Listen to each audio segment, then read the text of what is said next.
I now hand the conference over to Ms. Ramya Rajagopalan, Senior EVP, Corporate Development. Thank you, and over to you, ma'am. Thank you, Bikram. Good afternoon, everyone, and a very warm welcome to our second quarter earnings call for the financial year 2021. As ever, we hope you and your families are safe and well. Today, we have with us on the call Mr. Rashesh Shah, Chairman and CEO of the Edelweiss Group, Mr. Himanshu Kaji, Executive Director and Group COO, Mr. S. Ranganathan, President, Edelweiss Financial Services, and Mr. Sarju Simaria, CFO of Edelweiss Financial Services.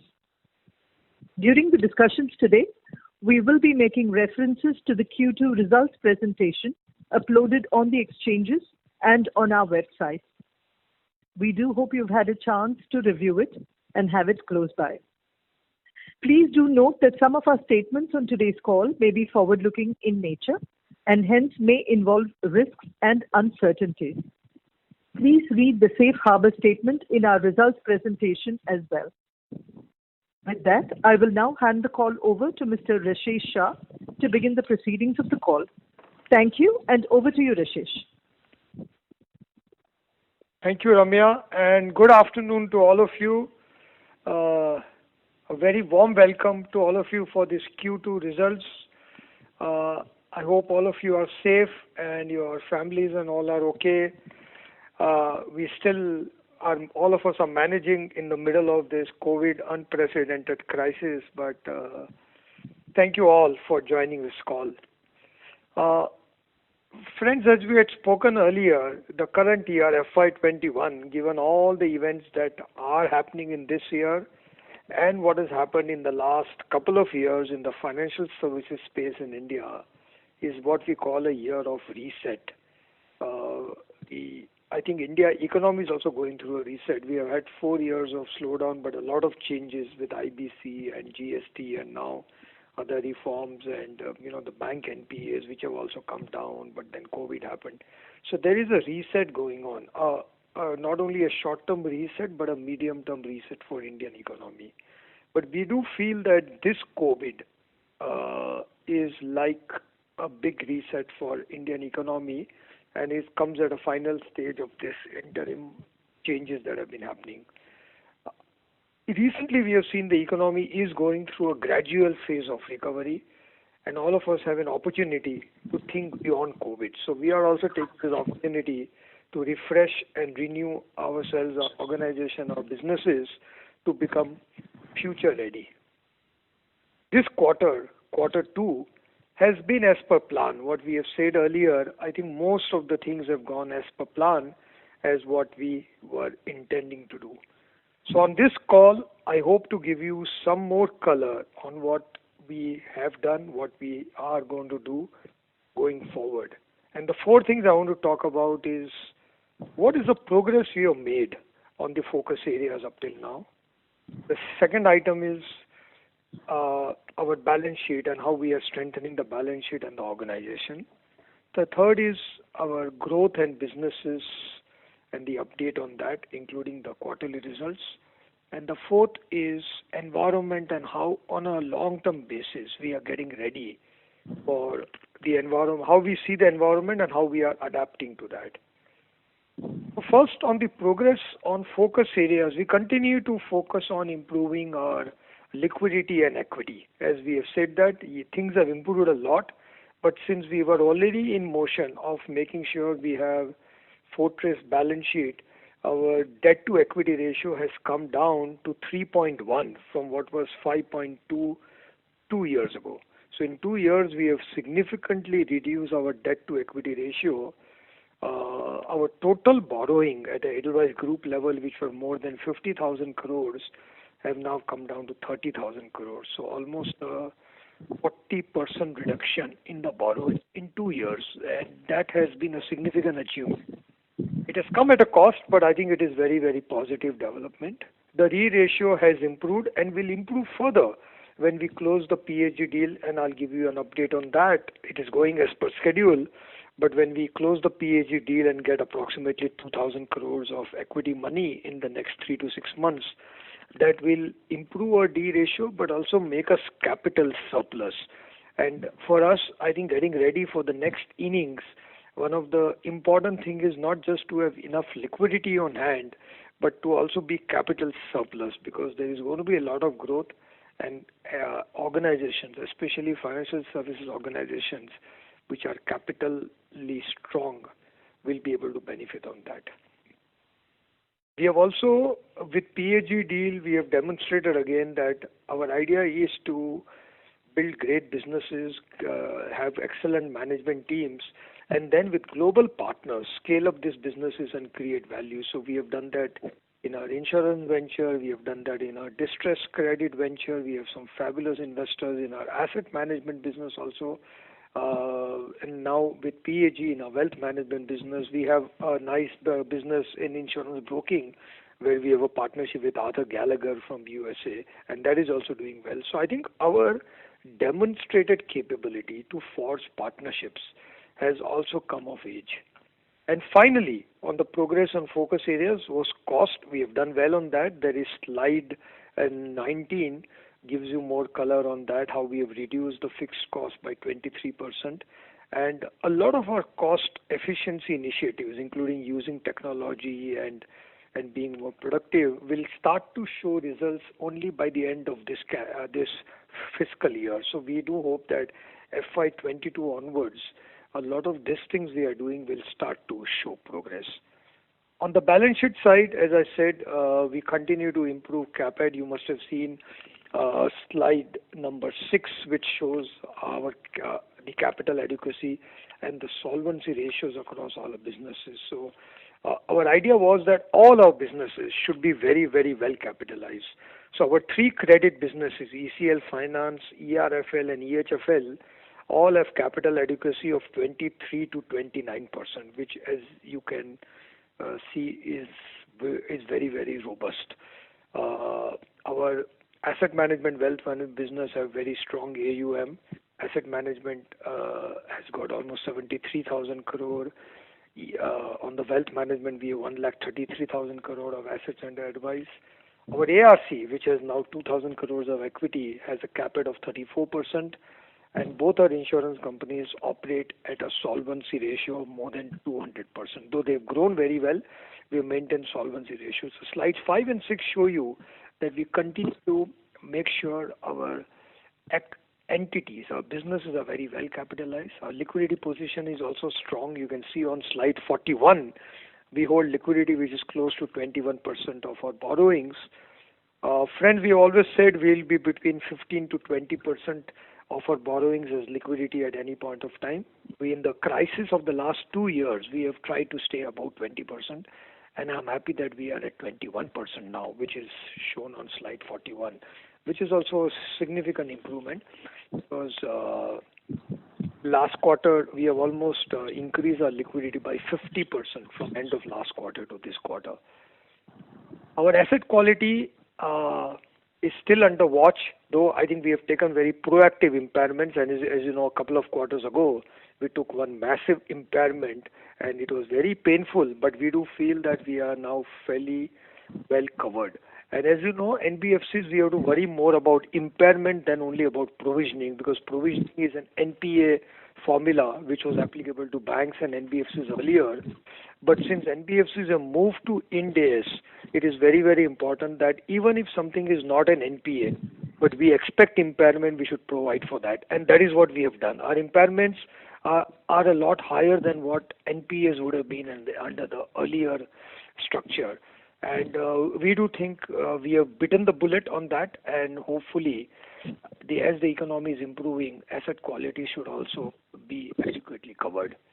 And lastly, our retail collections have improved. Slide 27 shows how retail collections have come back, and this is across the board. I think all the banks we have seen, there is a strong performance on retail collections across the board, and that is good news because that shows the economy is coming back also.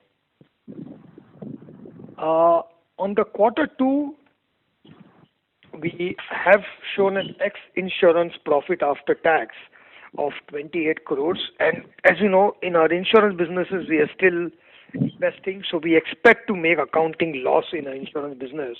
So though there is a consolidated loss, what are important metric from an operating parameter point of view has been the ex-insurance profit after tax, which came in at 28 crores, and I will speak about it because it was important for us to get to break even and then start improving profitability via various things we are doing. So we are getting back on track. Slide 14 gives us more color on that. Importantly, in this quarter, our asset management business in alternatives, where we are the leaders, we closed the Special Opportunities Fund ESOF 3 with a fundraise of 6,600. So this is the largest fundraise in this year in the private credit space. Friends, as you know, a couple of years ago, we had closed our distressed credit fund, which was almost 10,000 crores, which was the largest distressed credit fund in Asia at that time. And we are very happy to show that we have closed ESOF also in this quarter. And this is demonstrating that in alternative space, especially in private credit space, our leadership is very strong. And I'm very happy that we managed to close this fund in the middle of COVID. As you know, these funds take almost 12 to 18 months to close, and all that effort, we kept up the momentum even through the COVID situation and closed this fund. We have some great LPs, limited partners in this fund, like OTPP and Florida Pension Fund and AP4 and all, and that itself is a strong demonstration of our franchise in this business. In our mutual fund business also, it's been a great quarter. We closed the second tranche of Bharat Bond ETF, and as a result, now our asset management AUM on both alternatives and mutual fund is at 73,000 crores. We just closing $10 billion, and it has more than doubled in 1 year. So in the last 1 year, which is effectively almost a COVID year, in slide 11, you can see that we have doubled our AUM in the last 1 year in our asset management space, which has been a strong endorsement. In the wealth management also, we have seen a 24% YOY growth. Our assets under advice now crossed 1,33,000, and the wealth management business also shown good profitability. The retail credit also, we have started growing again. We have disbursed almost 65 crores in the MSME scheme, and we have also started assigning portfolios. So we sold more than 500 crores of mortgage portfolio, because our approach in this business is to become asset light, but use our origination, underwriting, servicing capability to build a robust credit business. And we partner with banks and all to do this. And on the retail side also, this quarter, a lot of our actions have got endorsed by that. The ability to assign portfolios, distribute, originate, and MSME loans, all that has strong traction on this. And lastly, ARC has also had a good quarter. We had more than 1,000 crores of recovery in this quarter. And on ARC, we continue to remain focused on recoveries. We are not yet building the portfolio. We had built a very strong portfolio between 2015 to 2018.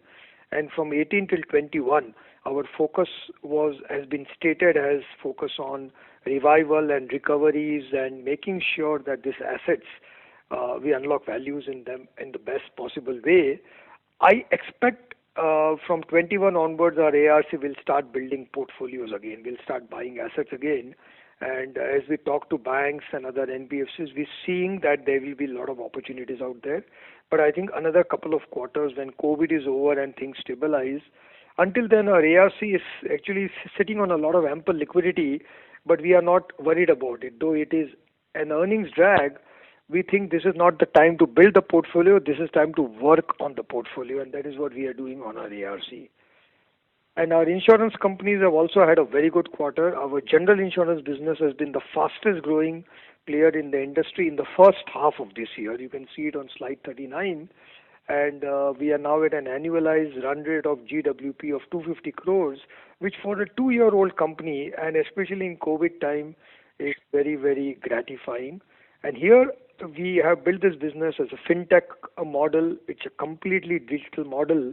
And since it's the newest business in Edelweiss stable, we've been able to experiment a lot using technology. And that has been very gratifying.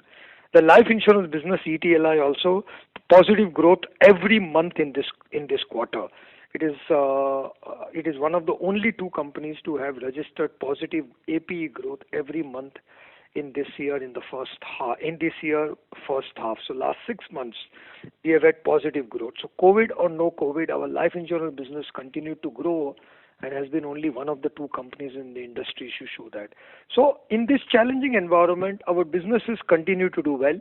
And from a future outlook point of view, I think we are focused on being very resilient. And fortunately, the Indian economy is also showing strong signs of comeback. And for us, that is very important. September has been a good month. Even October has been a very good month for the economy. So we do think the economic recovery is underway. A lot of things RBI and the government did have been very, very helpful. From the MSME Atmanirbhar Bharat scheme to the liquidity injection. So I think a lot of things are starting to fall in place. Global environment is also improved. Though I think real growth will start coming back couple of quarters down the line, but the U-turn has been made. And even on Edelweiss, I do think that last couple of quarters have been very difficult. Last couple of years have been very difficult. But we have made the U-turn, and our priorities will remain becoming more asset light, reducing debt, improving on cost efficiencies and strengthening organization, and the businesses becoming more independent. In the last 2 years, we have made sure all our businesses are becoming more and more operationally independent.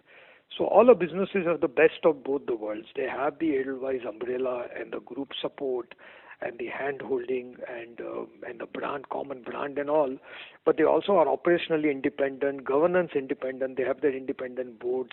They are very well capitalized. So we have tried to achieve the best of both worlds for our businesses so that they can compete in their individual space and become stronger.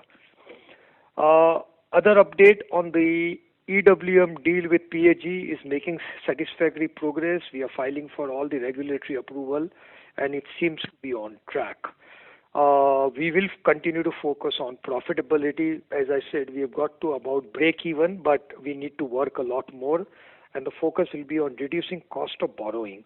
Our cost of borrowing has gone up by almost 100 basis points in the last 18 months, while actually interest cost in India has come down by almost 200 basis points.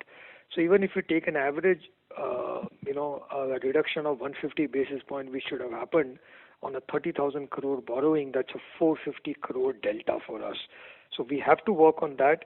Now, as liquidity has improved, for the first time, we have started, in the last 2 years, we have started saying no to bank lines. We have started renegotiating rates. In a housing finance, a few term loans have been reset, interest rate recently have been reset. So we remain optimistic on our ability to reduce the cost of borrowing. That is going to be one important area. I spoke about the operating cost. We are becoming more efficient on that. And as we get the equity that comes in when we close the PAG deal on EWM, on Edelweiss Wealth Management, even that equity will reduce our cost of funding, our interest cost, and will also help on profitability. So I think these are the focus areas. As I said, we have last 2 quarters, we have taken a lot of heavy lifting has been done. We have taken the impairment that was required. COVID has fortunately not played out as bad as we all thought in April, May, June, but it has had significant impact, but has also allowed us, all of us, to reset. So most of our businesses are doing well, except NBFC, where last 2 years we have seen a reduction in growth and value reduction, and scale has come down in the NBFC business, like it has been for many others, especially in the wholesale NBFC space. Our asset management, wealth management, insurance, ARC business, all this continue to create value. And I think our focus on being truly a diversified financial services company, having these multiple businesses, making them independent, having that independent equity capital, balance sheet out there, but providing them group support and all the strengths of the group, but making them operationally independent, has actually come a long way in the last 6 months also. So along with that, we'll continue to do that. We need another 2 quarters of real hard work on improving profitability. Our target was originally always been first liquidity, then equity, then profitability, then growth. So I think the first 2, we remain comfortable on that, on equity and liquidity. Now we want to get to profitability with all this cost efficiency items we have been speaking about. And eventually, I think March 21 onwards, we hope that growth comes back. And a lot of our businesses see a lot of growth ahead of them. So along with that, I would once again thank all of you for being on this call, and we will now open for Q&A. Over to you, Ramya. Thank you very much, sir. Ladies and gentlemen, we will now begin the question and answer session. Anyone who wishes to ask a question may press star and one on your touchtone telephone. If you wish to remove yourself from the question queue, you may press star and two. Participants are requested to use handsets while asking a question. Ladies and gentlemen, we will wait for a moment while the question queue assembles.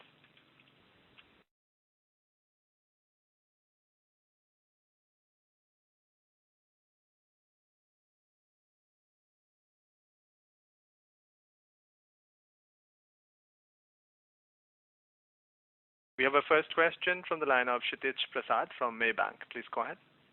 Yeah. Hi, Mr. Shah, and congratulations on a good set of numbers.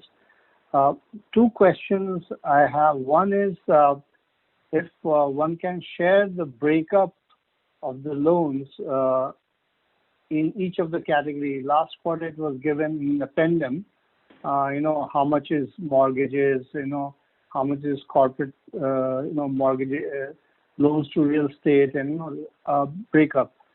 The other question I wanted to ask was regarding, if I may understand, the entire capital raise, equity capital raise, the process over a period of time since the liquidity crisis in different businesses and the restructuring of the businesses. Now ARC is not part of the asset management; it's a separate entity altogether.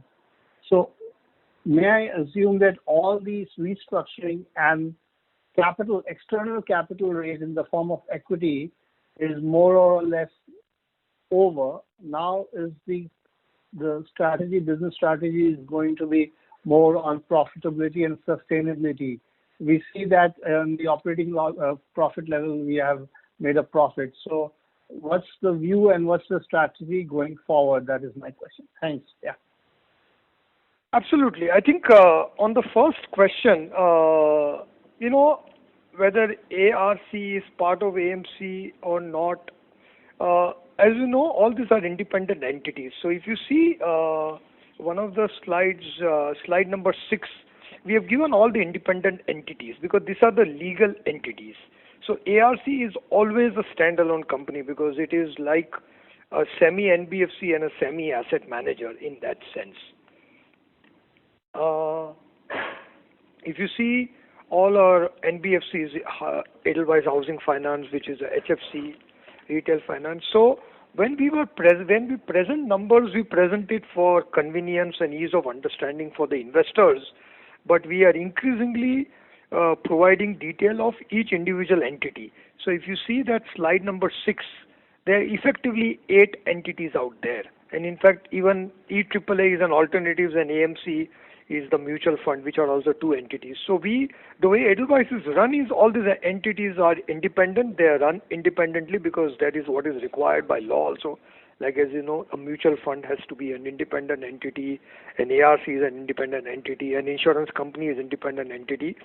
So for sake of ease of investor presentation, we will group it and all, but all this will be run independently. And a lot of investors' feedback came to us that ARC and asset management was confusing them because they saw ARC as a balance sheet business while asset management was purely asset management. And based on investor feedback, we are providing numbers. But if you look at our annual report or you look at our investor presentations, we are increasingly showing it at entity level because I think grouping is more for presentation convenience. The way they operate is they operate as independent entities with their own boards.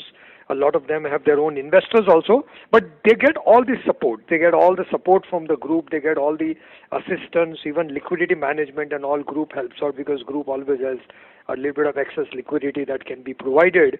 So we do provide some amount of group support, but most of the businesses are very, very independent. And if they were operationally independent, say about 40-50% 3-4 years ago, now they are almost 90% independent. There are very few common things across the group level. And as you correctly said, I think with this, when we close the PAG deal and we close EWM, then we become capital surplus. So most of the equity raising is more or less over, because as you can see, our entities are fairly well capitalized. They don't need capital for growth. As you would have seen in the P&L, the corporate is making a loss because we have borrowed money in the last 2 years to fund a lot of needs, especially liquidity needs of the group and all, which with this equity raise also goes away. So if we raise 2,000 crore, the interest cost saving on that will be 250 odd crores a year, and that is the current drag. So I think as we improve our cost efficiency, even without coming back to growth, a lot of the profitability will start coming back, and once growth comes in, then obviously profitability can be improved further. Okay. And on the breakup, I thought there was a slide which gave the breakup of the assets, but I'll get maybe Ramya to refer to that slide. Which is a slide, Ramya, where you have the asset breakup. If it is not there, we'll be happy to send it across to you. Yeah. Yeah. Thank you. Thanks a lot, Mr. Thank you, sir. We have next question from the line of Saket from GrowthX Capital. Please go ahead. Good evening, Mr. Shah. Hi. Good afternoon. Good evening. Thank you for the point. Thank you for letting me, ask the question. I have a very simple query, sir. In the results, we have net gain on fair value changes as 423 crores. Could you please explain what exactly is this amount for this quarter, and what is the sustainable number that we can take it up? Can you ask it again? Sorry, I didn't hear it. There was some static. Right. Is it good now, sir? Am I audible? Yes, I can hear you now. Right. In the consolidated results, in the revenue from operations, we have net gain on fair value changes as 423 crores. Mm-hmm. So could you, explain a bit about the same, please? So I think this is largely, as you know, we had taken impairment last quarter and all, because a lot of this the securities are bonds and others. A lot of our loans are held as securities and investments and all, especially at a group level. So we will, under Ind AS, as you know, we have to mark to market every quarter, up or down. So this keeps on changing at an entity level. So a lot of this must be at entity level, which gets consolidated. Like we have a lot of SR, security receipts in the ARC. We hold a lot of security. We have a lot of derivatives contract.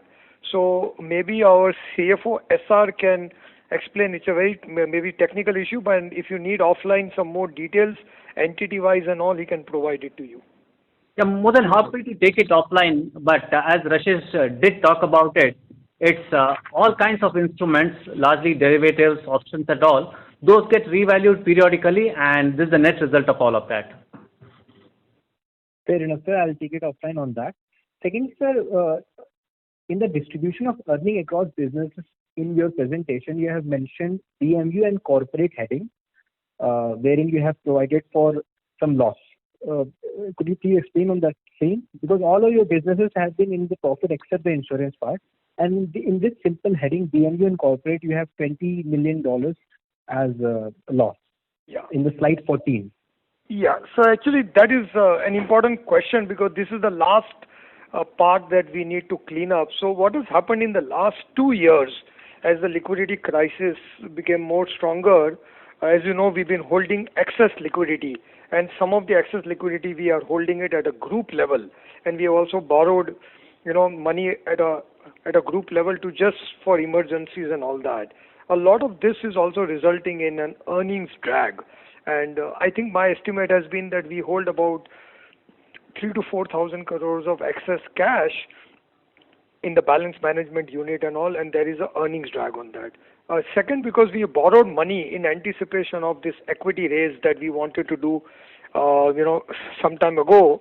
So part of this, what we have borrowed will get repaid, as we get the PAG deal closed and the 2,000 crores of equity comes in. So we had borrowed money just to be on the safe side and provide liquidity. But our idea was to replace it with equity, which is where we have done the PAG deal. So as I said earlier, a 2,000 crore effective equity raise will itself help us reduce interest cost at the corporate level by 250 crores. And the other is, as we have been making the businesses more independent, there was a lot of cost at the center because the center was also providing a lot of services. A lot of that also we have started to unwind as we made the businesses more independent. So we expect that BMU and corporate, once we close the PAG deal, should become break-even, and that is how it should be. But for the last 2 years, we've been holding a lot of our excess liquidity. We've been borrowing extra through structured, mezzanine funding and all, to just make sure at any point we have a couple of thousand crores at a group level available so that we can cater to needs of any of the group entity. And that was something, if you remember, about a year ago or so, we said that we will continue to do that just to provide a liquidity backstop, because unlike a lot of other corporate groups, we are not a business house. So we don't have any group treasury or group other businesses to be there. So EFSL, the holding company and the corporate center, has to provide for that. And we took that as abundant caution. It has costed us profitability, and my estimate is that currently we have about 400 crores of cost at the BMU level, which is being incurred for all this, which should go away once we close the PAG deal and basically rationalize the structure, and that should allow us to get to break even at the BMU level, because the corporate the other businesses are now in a fairly healthy place. So businesses have got to a decent stage. Now we have to make sure the BMU and corporate also gets there. Right, sir. Am I audible, sir? Yes. Sir, thank you so much for answering these queries. I would only request one thing. Your presentation is quite detailed, but if at all small notes could be provided on these important loss aspect or impairment aspect. Just like in results, we have 400 crores of fair value changes, and we as an analyst we have to understand what exactly it is. It's major part of the overall revenue if we see. So all these will help the understanding in having a better understanding as well. Absolutely. I think a lot of this feedback is helpful, and a lot of details we give in the presentation has come out of the feedback only because we are also in a transition phase. Earlier people saw Edelweiss Financial Services as an operating company. But the fact is that we are a clutch of businesses, and all these are the underlying entities. And unlike a bank, which is one entity which has everything consolidated, and underneath that, EFSL has no operating activity, but we have all these underlying businesses. So a lot of these fair value changes may happen in ARC, may happen in the NBFC and all. So how much detail at an entity level we should give is what we are trying to also work out. So any feedback on that will be important, because this is not at one company level. This is an aggregation of 8 or 9 underlying entities. Right, sir. Thank you so much, sir. Thank you. Thank you. Anyone who wishes to ask a question may press star and 1 on their touchtone phone now.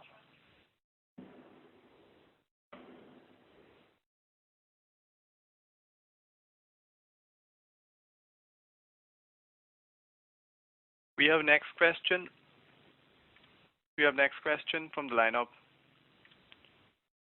Aditya Jain from Citigroup. Please go ahead. Good evening, sir. Hi, Aditya. Hi, sir. On the stock of provision, so as of June, we disclosed some 909 crores as the total stock of provision. How much is that? How much has that moved now, and where is it now? Sorry, I didn't hear you clearly at all. Your line was very unclear. SR, did you hear that? Do you want to? Not really. I haven't heard it. I mean, I heard 909 crores, but... Yeah, I just heard the number. I didn't hear the details. Can you repeat that, Aditya? Yeah, my question was the total stock of provisions we disclosed in the last quarter across stage 1, stage 2, stage 3 was 909 crores, okay. If I remember correctly. So where is that now? How much of that would you call as the buffer How has the buffer been used? And if you could just talk about that. SR, do you want to answer that? Do you have that? Or? Well, we are talking about the total provision today stands at about 1,000 crores. The 909 that you are talking about today stands at 1041. And again, Aditya, as we earlier said, I think for us, provisioning is not the only thing we look at. We now look at total impairment. And one of the things we all have to get used to is the Ind AS, especially on the wholesale side. On the retail side, still the provisioning and the impairment is fairly overlaps with each other because it works at a portfolio level. At a wholesale level, it works at a very account by account. It's a very idiosyncratic kind of behavior. So, as I said last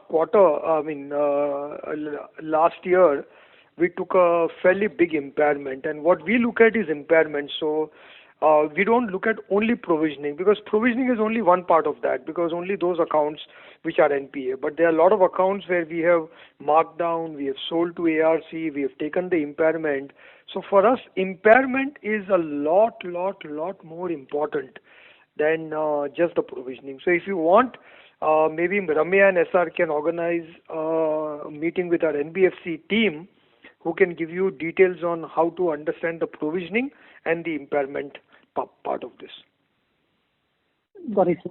And secondly, on the wholesale book sell down, so you've mentioned at one place in the presentation that around another 2,000 crores will be sold down. Could you talk about how much additional provisions are we still carrying, and what is our expectation of haircuts on these, and will the buffer provisions that we have, are they enough to absorb them?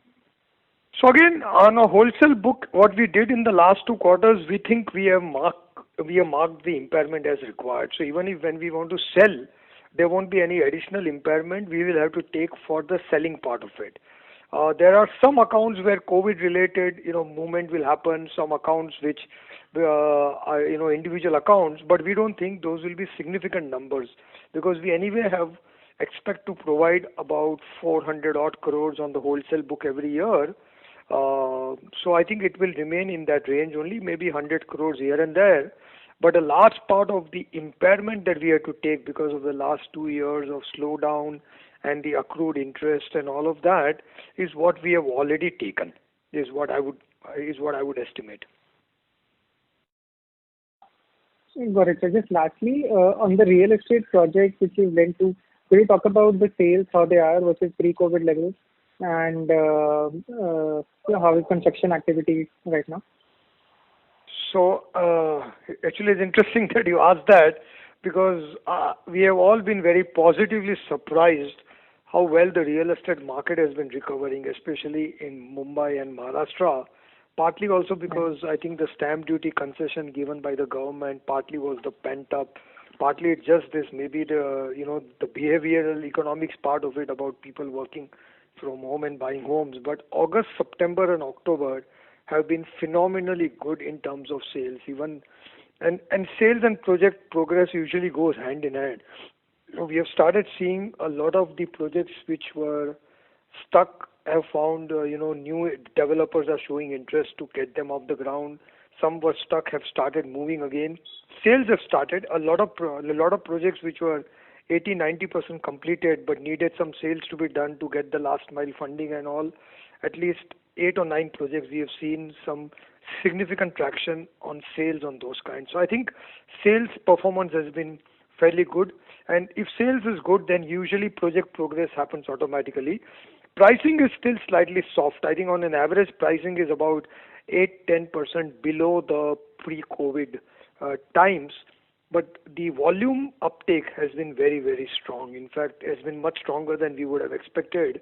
I think August, September, October has been the best sales volume that we have seen in a lot of projects that we have seen in the last 2 years. Since 2018, there has not been this kind of momentum. And a lot of developers we talk to, especially established developers, they all expect that by 23-24 a lot of inventory will go away, so they need to start building inventory. So there is a lot of interest from established developers in brownfield projects or projects which are stuck and all. So we remain optimistic. I think as the economy recovers, I do think real estate will also lead the way.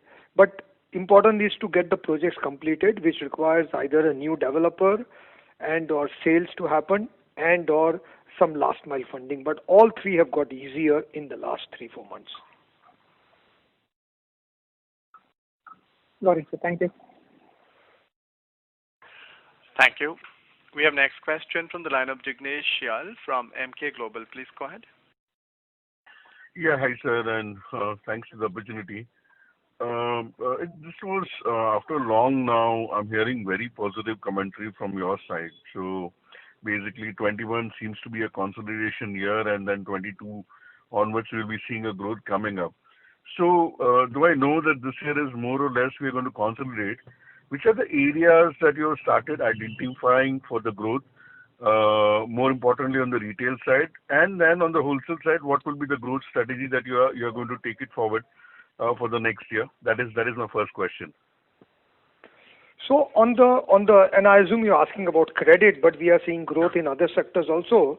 So in credit, I think retail, as I said, mortgages as well as MSME loans, we have started disbursing in this quarter again in a significant way. We were always disbursing, but smaller amount. Now we have started stepping up on that. In fact, Edelweiss Housing Finance is currently sitting on a liquidity of almost 1,000 crores. We have 1,000 crores of ample liquidity out there, but we want to be asset light and efficient, so we want to rotate that money. So we are originating, but old book we are selling down because we are finding a lot of banks are willing to buy portfolios at the cost of 8.5%, which is actually cheaper than our own borrowing costs. So rather than borrow and grow, we would rather sell down assets. So I think we are going towards an AUM concept on that side, but we're seeing a lot of traction on that. We invested a lot, especially on MSME, on data analytics, on all of that. And even in the last few months, we found even DSA partners who were earlier not as technologically agile have become very agile thanks to COVID and all. So we remain optimistic on that. On wholesale credit, we will do it via the asset management format. As I said, we raised 6,600 crore structured credit fund. We have a 10,000 crore distressed credit fund, out of which about 2/3 is invested, but almost 3,500 crore is dry powder on that. We also have a real estate credit fund where we still have about 1,300, 1,400 crores of uninvested money in that. But as we have said in NBFC, the problem on wholesale credit is not just credit cost. That you can take it and it will go through cycles and all that. But the problem is ALM. In last 2 years, we saw that the value destruction because of ALM management, either by holding excess liquidity or raising expensive capital, because things can be very uncertain on cash flow on the wholesale side, and hence it should be run in an asset management format. So we are moving the wholesale credit business to asset management, and we've been doing that. So we have almost 25,000 crores of AUM in private credit space, and we think a lot of the NBFCs and banks, wherever long-term structured flexible credit is required, whether it's distress or structured or holdco financing, a lot of that is very profitable but should be done without an ALM risk, and hence NBFCs will not be able to do it, but it should be done in a fund format. So wholesale, we see growth. I mean, we have just closed a fund, and we also already see a good pipeline. In our asset management business, we have done 4 or 5 deals in the last couple of months, and we expect to keep on deploying money on good quality credit opportunities in our asset management business on the wholesale side. Outside of that, as I said, last 1 year, the AUM of asset management has doubled, 100% growth in 1 year. And I think in between all this NBFC noise, a lot of this has got drowned away.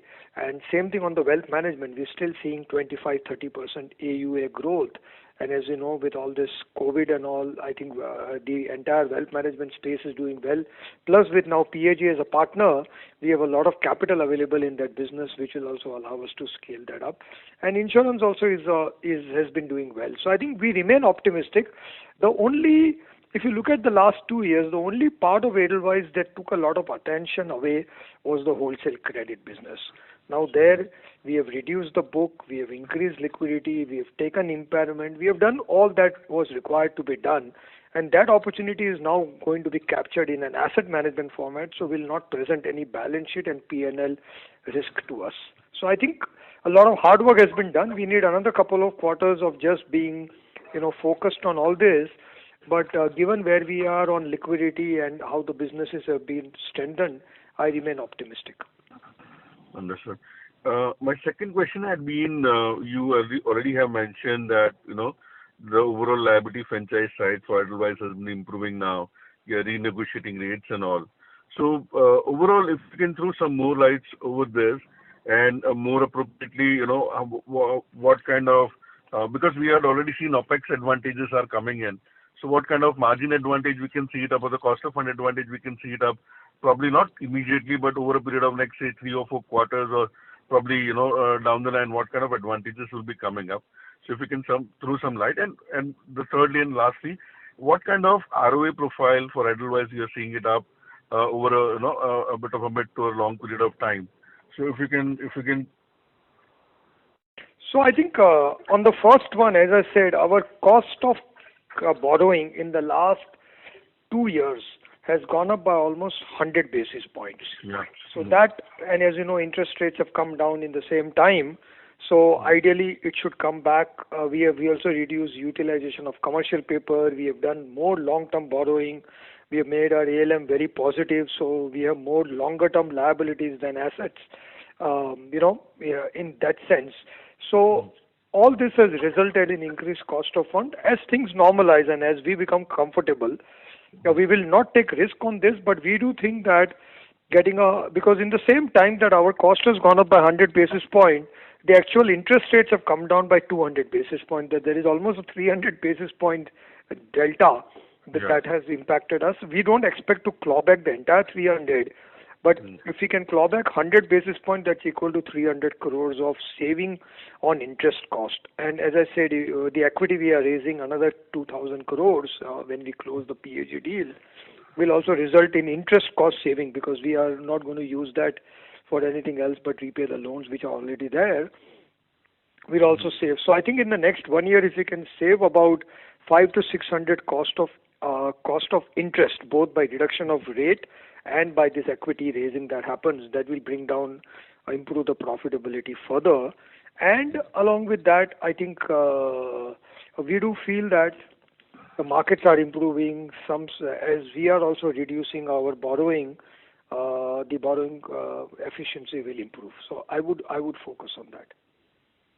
Understood. And lastly, what kind of ROA trajectory will be seeing it up? So ROA again, I think, for Edelweiss, there will be not, because Edelweiss is a combination of all these businesses.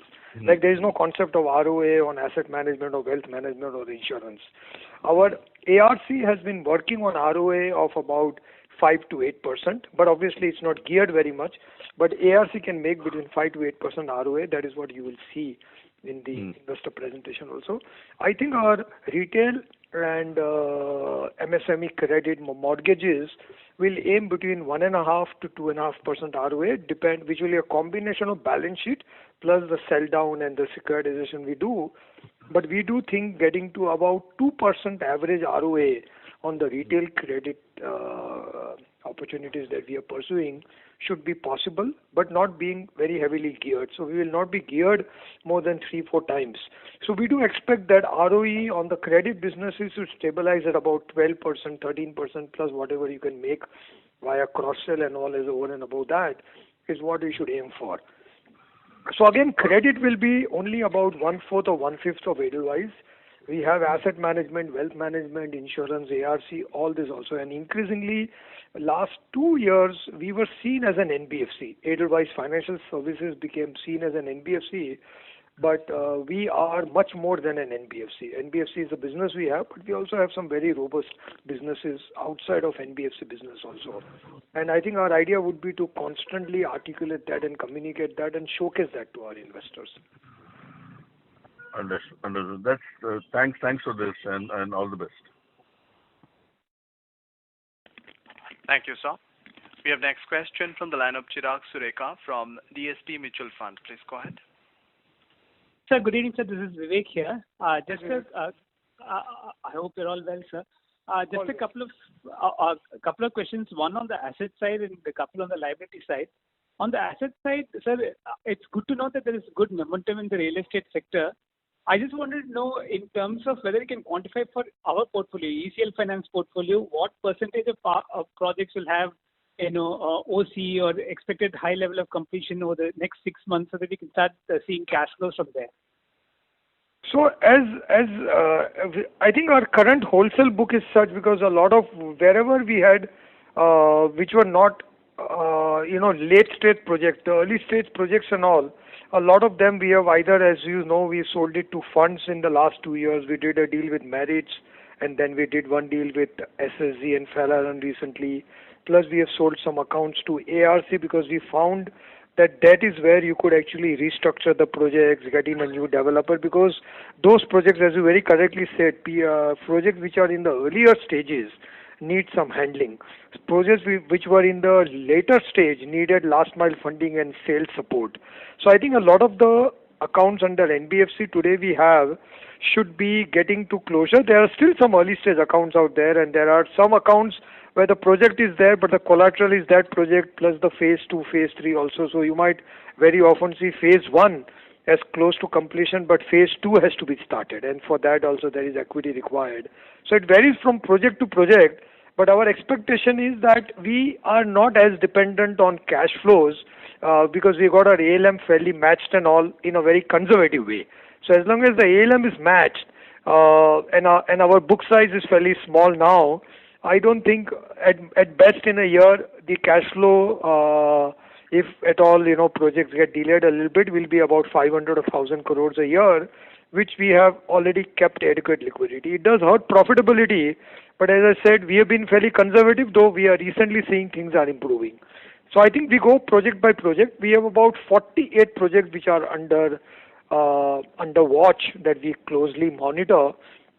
And these 48 projects, I think we remain optimistic, at least on 42 of them, that we have an answer, either a new developer or a new sales strategy or some last mile funding and all. And a lot of these 48 projects are already either in the ARC or in the fund. So and as I said, we want to increasingly do this in an asset management format, because we do think that our ability to recover, our ability to complete projects and all is high, because we come from ARC expertise also. So we should be able to complete the project. The problem last 2 years, if you ask me, what has worried me more was not recovery or cash flow from the project or the credit cost in a particular account, but it was more ALM risk. Because if 3 years take 4 years or 5 years, you may still end up making a good return, but your ALM goes for a toss. And that has been a larger part of the problem. Because of that, we had excess liquidity, we had to scramble to sell assets and put them in a fund structure. So a lot of the effort was to get the ALM risk. And I think it's a larger structural problem. I think, Vivek, you understand this more than all of us. You have seen banking side, you have seen the mutual fund side. I think ALM risk is the hardest for a non-bank to manage. And if you are a large business house, up to a point you can manage it. But I think most, and even what we see in the mutual fund, when the bond redemptions and all started creating a problem, it was an ALM risk ultimately. So I think the non-bank financial credit sector in India has to overcome this ALM problem, because there is no real lender of the last resort, as RBI is for banks, for the bond market, or for the NBFCs. And hence, I think NBFCs will have to now become more and more agile on the ALM side. At least on our side, Edelweiss, we will remain more and more agile because having gone through this last 2 years, we have learnt a lot. We have also understood how to do it. And even if it comes at a cost of some profitability or some growth, I think ALM is going to be the most important part of how you manage the future. Sir, I'm sure, sir. And I know you've been putting into place a lot of initiatives like coordination and so on. I'm sure that will bear fruit. And the second question is on the liability side. In terms of liquidity, we know at the group level, is it possible to share how much liquidity is there in ECL Finance in particular? Because I think that's the main borrowing entity. And whether all the liabilities of ECSL have been redeemed. So if you see, we have given entity-wise liquidity also. So if you see slide 22, ECL Finance has got 2,400 crores of liquidity. In fact, ECL Finance has excess liquidity. If you see on slide 22, we have also bought back bonds of almost 500 crores in this quarter. So we have started buying back bonds also. Not long-term bonds. We are not really, because we don't want to really change the LM, but any bond which is redeeming in the next 1 year to 18 months, we are happy to buy it back. And we have been buying back. We have also disclosed it in the investor PPT. And we have shown liquidity for a lot of our other entities also. If I remember, we have liquidity in our retail finance and housing finance of almost 1,000 crores. In our ARC also, I think we have shown liquidity that we have. Sorry, ARC has got 670 crores. It's on slide 33.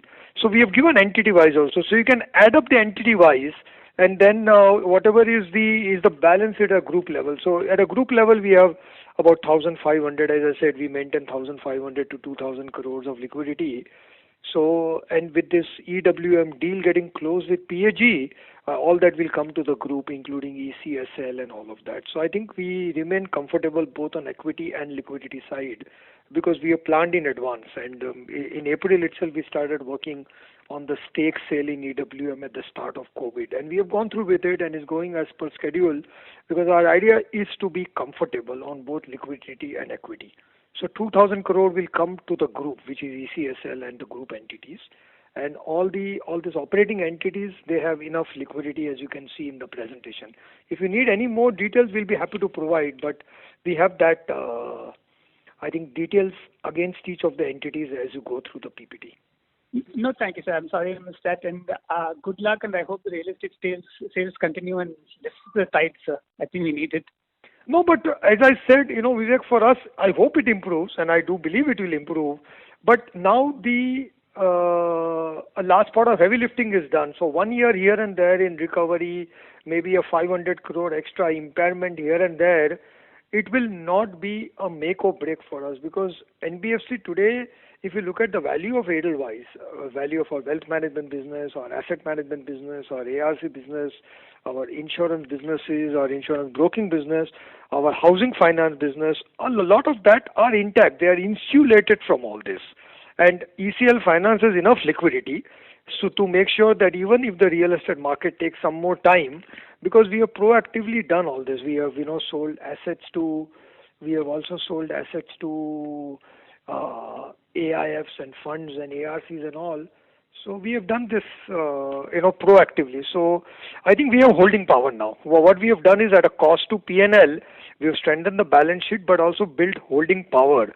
And a lot of our value is not in. See, 2 years ago, a large part of Edelweiss value was seen in the NBFC and the ARC. Now, in the last 2 years, the way wealth management, insurance, asset management, all of them have grown, we are truly diversified. So even if the wholesale credit books takes a longer time, given that we have provided, we have more than the ECL Finance capital adequacy is about 23% now, which is the highest it has ever been. In the history of ECL Finance, this is the highest capital adequacy we have ever had. So liquidity is ample, capital adequacy is ample, we have holding power. Yes, we have to work on profitability now. Great, sir. Thank you very much and good luck. Thank you. We have next question from the line of Jitu Punjabi from EM Capital Advisors. Please go ahead. No, hi Rakesh. Trust everything's well. I wanted to ask, is there any, in terms of the next 6 or 9 months, are there any areas where we're working where there could be stake reorganizations coming up directionally?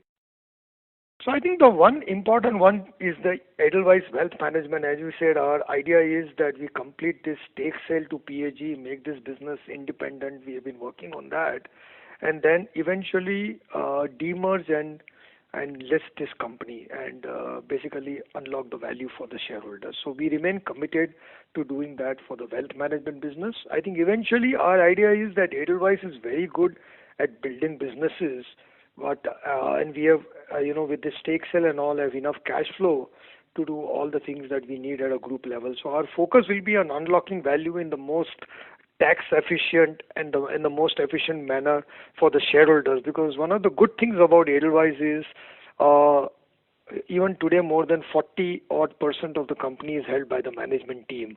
So everybody is incentivized to think like a shareholder of the company, and if the best way to unlock shareholder value is through demergers or distribution of shares or dividend or buyback, we'll continue to evaluate all those options in the most efficient way. But our idea is we can build businesses, we can get partners, we can release capital, and then what to do with that capital, either we can distribute it or to the shareholders via shares and demergers and all, or we can use it to invest in businesses. Currently, next 2-3 years, we don't think we will start any more business. All the current businesses we have got enough growth opportunities in front of them. So our effort in the next 2-3 years is to truly make Edelweiss diversified. As I said, 2 years ago, we became heavily concentrated as an NBFC and as an ARC. NBFC and ARC contributed to almost 75% of our profits at that time. Now, obviously, our asset management, wealth management, even the insurance businesses have grown. In fact, if you see slide 7, the fee income has been very robust. So our management fee income has continued to be around 400 crore. It used to be closer to 500 crore. It's still 400 crore. So we do expect that 1,500 to 2,000 crores of fee income itself is more like an FMCG business, because this is fee income. This is not interest income and very NBFC dependent.